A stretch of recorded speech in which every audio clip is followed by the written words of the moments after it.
So let's get back to the lovely adventures of Lev, Igor, and Rudy in Ukraine. So in 2019, Lev and Igor were arrested by the FBI. Okay, they were taken into custody for all of this shenanigans, for trying to muck around in the U.S. election and influence peddling and attempted bribery, and they were arraigned in New York by SDNY on conspiracy and other charges related to campaign finance violations. So they were basically like funneling money. Basically, it was a bribery scheme. I mean, they'll call it campaign finance, but it's a bribery scheme. Like, we'll slip you some campaign cash if you do this directly for us. Not like, hey, we support you because you support the kind of taxation that would help us as a company. That's your kind of run-of-the-mill campaign donation scheme. This is $150,000 if you can get this law brought to a floor vote, or if you can change this regulation via executive order, that kind of stuff. So that's what they're brought in. Okay. To better, these guys were working with Rudy and bragging about it. And by the way, both of them were aware at the level of criminality they were engaged in, and effectively always printing compromise on Rudy every turn they could. And it's super obvious from the videos they took and the pictures they took with them and Trump and them and Rudy, that on the one hand, these were advertisements for the very people that were giving them money that they could shave a little off and keep themselves, and then they would pay through to Rudy and Trump or whoever was acting on his behalf. They knew that they would need to go, hey, here's a picture of me with the president. This is a real picture. We were at Christmas. Rudy brought us to that. Rudy brought us to this wedding reception. Rudy brought us to, the Hanukkah party. This is all true. They went to this stuff, and Rudy Giuliani was their escort, right, for lack of a better word. And they used that to advertise that to the very people and to remind the people who were paying them. By the way, they were both born in Russia, living in Ukraine, like all the other sock puppets trying to undermine the Ukrainian government so that Russia can take it back over again. And these guys also very regularly took videos with them and Rudy where he would name drop people he was interacting with, like Moishe, whoever that is, and making him basically say, like, hey, can't wait to see you again, about someone who very well might be, and we don't know, but very well could be, a woman with an alternative economic, how do I put this, standard, methodology. I don't know. Something Matt Gaetz would Venmo for. That's what. Just put it that way. Yeah. So, intentionally doing this. They were obviously and regularly not just creating these pictures for these folks that were promoting them and giving them money, but also in case they get busted, we're not going down as the two lapdog suckers of this dude. And so the minute, they did a big interview with Rachel Maddow, and I think it was October of 2019. When they got busted and they were out on bail, they started singing.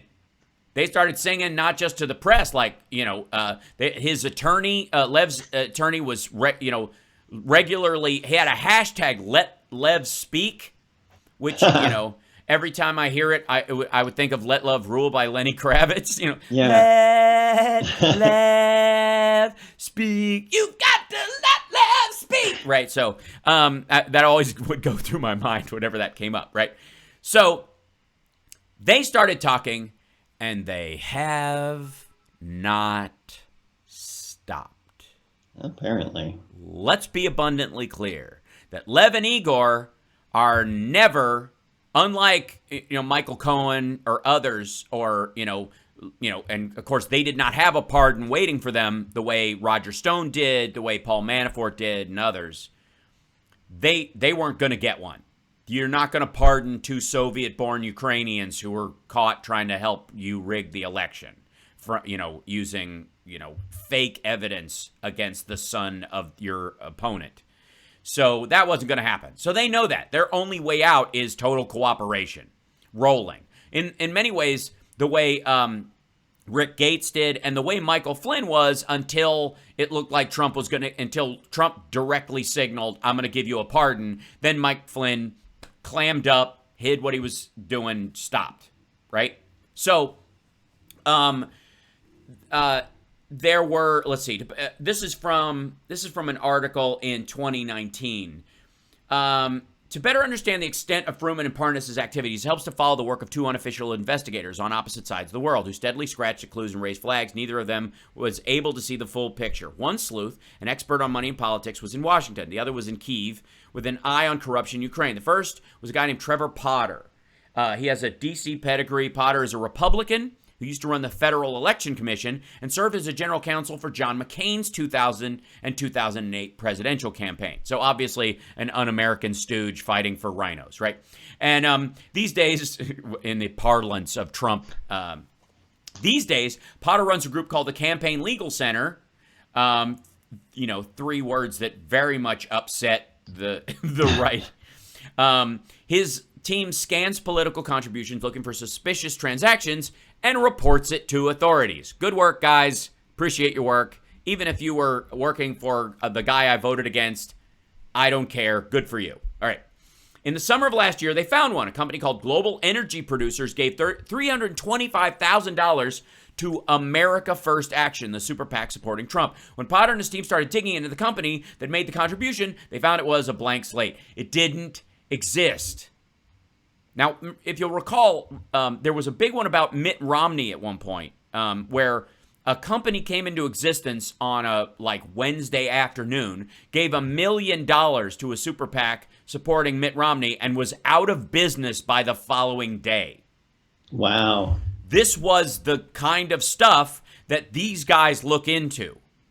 And for all the back and forth about dark money and stuff, that story got less and less news than I thought it would, considering the extraordinary nature of it and how obvious and blatant it was. And you can't look.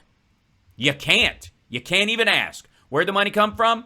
Apparently free speech is also the freedom to, I guess, wear a hoodie walking in the dark unless, I guess, you're a black pedestrian. Yep. So the company hadn't existed.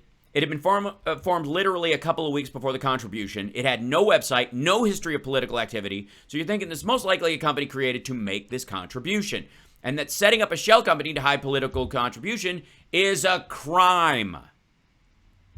You have to disclose to the FEC reports that states the true source of the money and who the contributor actually is, right?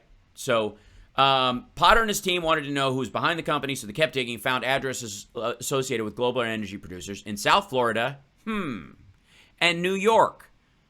Now what politician in the last, 5 years would you associate with South Florida and New York? I'll let you scratch around. Yeah. So you take a look at the address and say, has anyone else given from it? That's how they found contributions to Pete Sessions of Texas, who was a Republican congressman at the time, but lost his re-election bid last year. Apparently, there wasn't enough money. The donors were Lev Parnas and Igor Fruman, the guys that were globetrotting around the world with Rudy Giuliani. In 2018, Potter's group alerted the FEC about possible campaign violations by Parnas and Fruman, and then nothing.